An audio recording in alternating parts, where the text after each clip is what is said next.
Welcome to our channel, where we unlock paths to wealth and success. Let's grow rich together. Trump is back. This time, he's returning with a series of ambitious plans, including a proposal to establish a new agency called the External Revenue Service on his first day in office. This agency would focus on imposing tariffs on foreign imports to protect U.S. interests. This brand new agency would focus solely on imposing tariffs on foreign imports.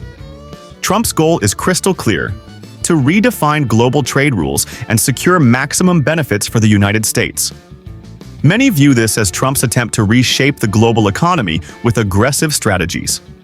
Here are the key tariff policy proposals. 1. Imposing a 25% tariff on Mexican and Canadian goods. Trump sees high tariffs as a key tool to combat drug trafficking and illegal immigration, but this policy could trigger a domino effect. Supply chain disruption. The U.S.-Mexico-Canada agreement relies on highly interconnected supply chains among the three countries.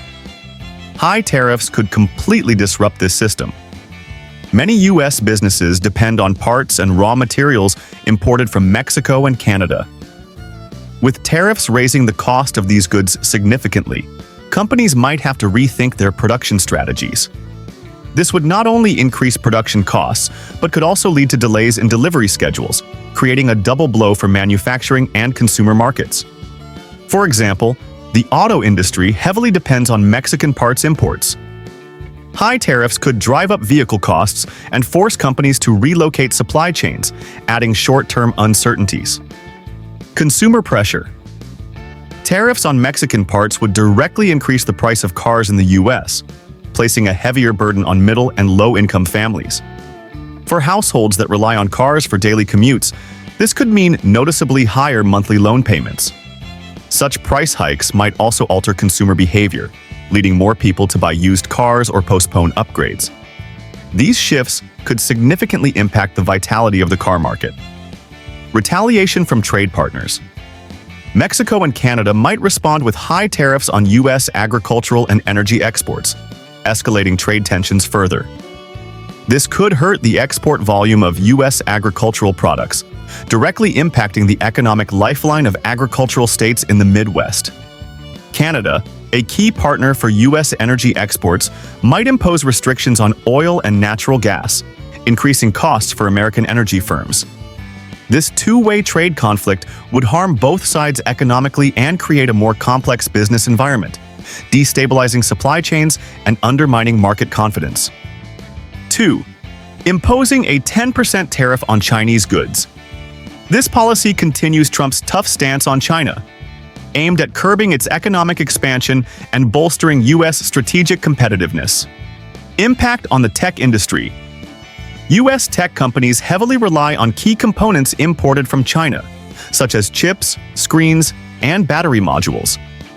If tariffs drive up the cost of these parts, production costs will soar, leading to higher product prices. For businesses, this added cost could weaken their competitiveness in global markets, especially in price-sensitive industries.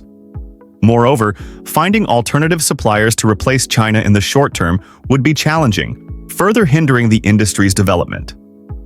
Increased consumer burden. Higher tariffs will directly raise the end prices of everyday goods, particularly in the electronics and home appliance sectors. For instance, many smartphones sold in the U.S. depend on Chinese-made chips and screens. If these components become 10% more expensive due to tariffs, the final retail price could increase by 15% or more.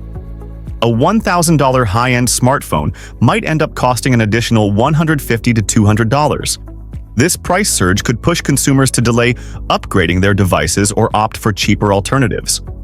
Similarly, appliances like washing machines and microwaves could also see price hikes due to rising costs for metals and components, disproportionately affecting middle and low-income households.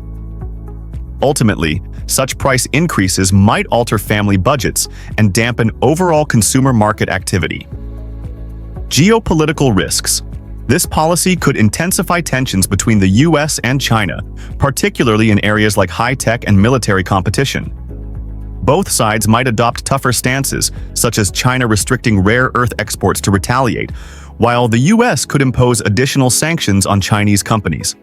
This standoff would strain both economies and disrupt global supply chains in critical sectors like semiconductors and rare earth materials. Additionally, such tensions might force other countries to choose sides, reshaping global trade and geopolitical dynamics, and even causing regional economic instability. 3. Establishing the External Revenue Service. This new agency is not just about enforcing tariff policies, it's a central tool in Trump's economic strategy. By centralizing the management of import tariffs, the agency can not only collect taxes more efficiently, but also apply direct pressure on major trade partners.